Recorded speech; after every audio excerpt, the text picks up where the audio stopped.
दोस्तों, जय श्री राम। आज हम बात करेंगे प्रभु श्री राम मंदिर के बारे में। दोस्तों, आपसे विनम्र निवेदन है कि अगर कोई गलती होती है तो आप छोटा बालक समझकर इस गलती को माफ़ कर देना। विवादों में रहा भगवान श्री राम जी का मंदिर अब अयोध्या में बनकर तैयार हो चुका है, लेकिन अभी कुछ दिन से हैरान कर देने वाली बात सामने आ रही है, जिसे देखकर हर कोई हैरान है। जो गिद्ध पिछले कई सालों से गायब थे, वे अचानक अब अयोध्या नगरी के अंदर बड़ी संख्या में गिद्धों का झुंड देखने को मिल रहा है। लेकिन कई लोग इन्हें साक्षात जटायु कह रहे हैं, जो भगवान श्री राम के मंदिर की प्राण प्रतिष्ठा में शामिल होने के लिए आए हैं। लेकिन लोगों को हैरानी इसलिए हो रही है कि जो गिद्ध की प्रजाति विलुप्त हो गई थी, वो आज साल 2024 में इतनी बड़ी संख्या में अयोध्या नगरी में कैसे आए। वाकई में यह दर्शाता है कि गिद्ध भगवान श्री राम के परम भक्त हैं।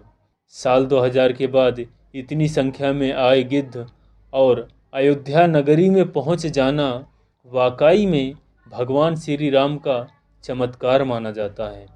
यह खबर मीडिया के अंदर पहुंची तो सब जगह भगवान श्री राम जी की चर्चा होने लगी। इस चमत्कार को आज वैज्ञानिक भी मान रहे हैं।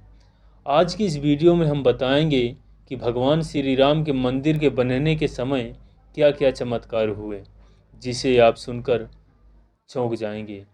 आखिर क्यों नेपाल से दो बड़े बड़े विशाल पत्थर लाए गए थे, जिसे भगवान श्री राम की मूर्ति बनाई जानी थी, लेकिन उसमें मूर्ति न बनकर दूसरे पत्थरों को लाया गया।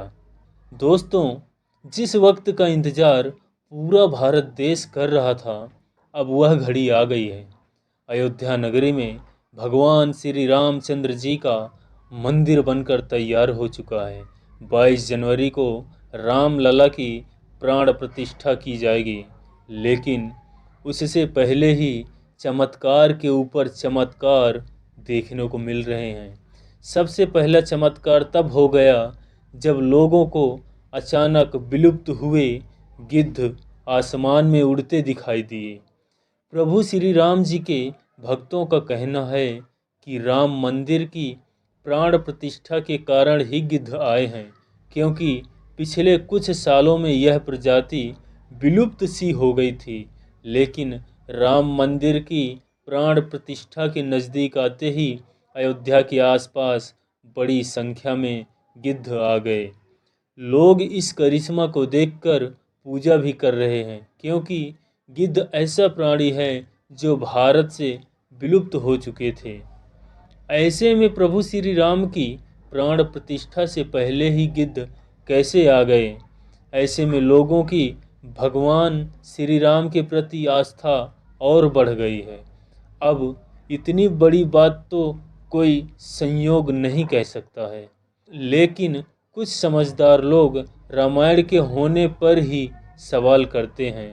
उन लोगों का मानना है कि रामायण असल में एक कहानी है, मगर आज भी रामायण से जुड़े हुए सारे ऐसे सबूत मौजूद हैं कि हर किसी को मानने के लिए मजबूर कर रहे हैं।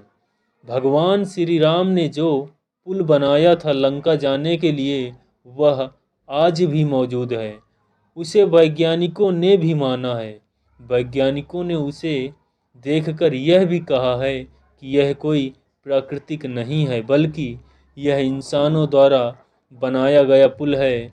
और जिस जगह पर वह पुल बनाया गया था, आज भी उसी जगह पर मौजूद है।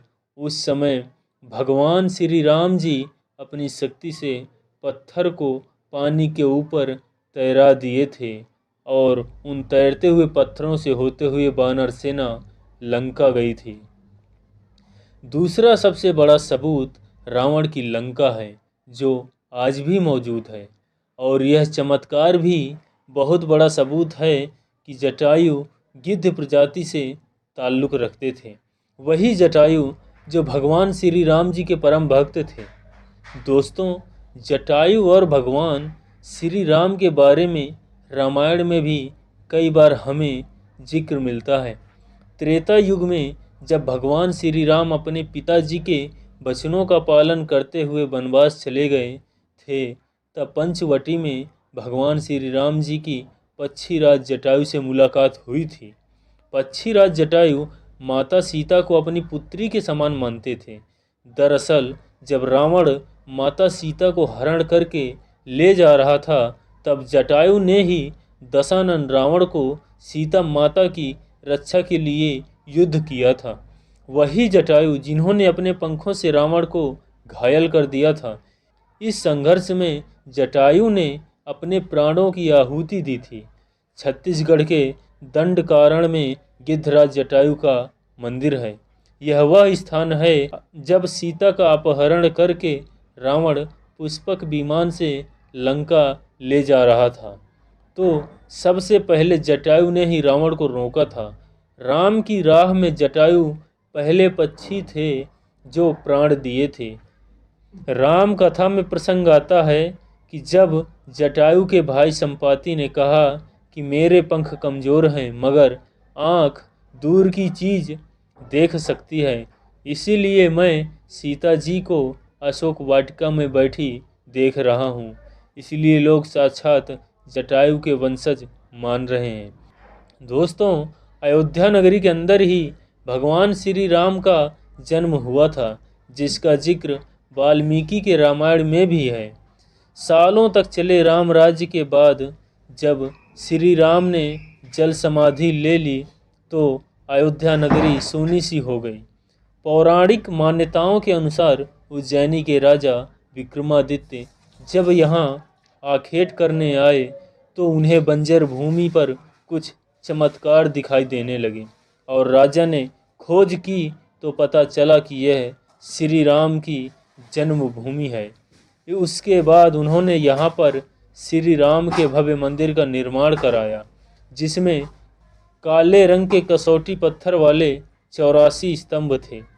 समय समय पर यहाँ के राजाओं ने मंदिर की देखभाल की, लेकिन 14वीं शताब्दी में जब भारत में मुगलों का शासन हुआ तो श्री राम जन्मभूमि को नष्ट करके वहाँ पर बाबरी मस्जिद बना दिया। सन 1525 में राम जन्मभूमि मंदिर को बाबर के सेनापति मीर बाकी ने ध्वस्त करवाया था। बाबरी मस्जिद की 3 गुंबद थी, जिसके बाहर हिस्से में एक चबूतरे में श्री राम के बाल स्वरूप की पूजा होती थी, जिसे राम चबूतरा कहते थे। लेकिन 1949 में बाबरी मस्जिद के मुख्य गुंबद के ठीक नीचे वही मूर्ति निकली जो सदियों से राम चबूतरे पर विराजमान थी। बाबरी मस्जिद और राम जन्मभूमि मंदिर पर चले सालों साल विवाद के बाद आखिरकार श्री राम की अपनी जन्म स्थल पर भव्य राम मंदिर बनाया गया है। अब एक सवाल यह है कि आखिर अयोध्या में भगवान श्री राम की मूर्ति बनाने के लिए नेपाल से 2 विशाल पत्थरों को लाया गया था। इन पत्थरों को लाने के बाद आखिर क्यों उन पत्थरों से मूर्ति नहीं बनाई गई? ऐसी क्या वजह थी कि नेपाल के उन 2 पत्थरों की जगह दूसरे पत्थरों का इस्तेमाल किया गया? दरअसल राम मंदिर के निर्माण का काम पूरा होने के बाद फरवरी में नेपाल के कालीगंड के तट से 2 शिलाएं अयोध्या लाई गई थीं। इन 2 शिलाओं का वजन 14 टन और 27 टन था।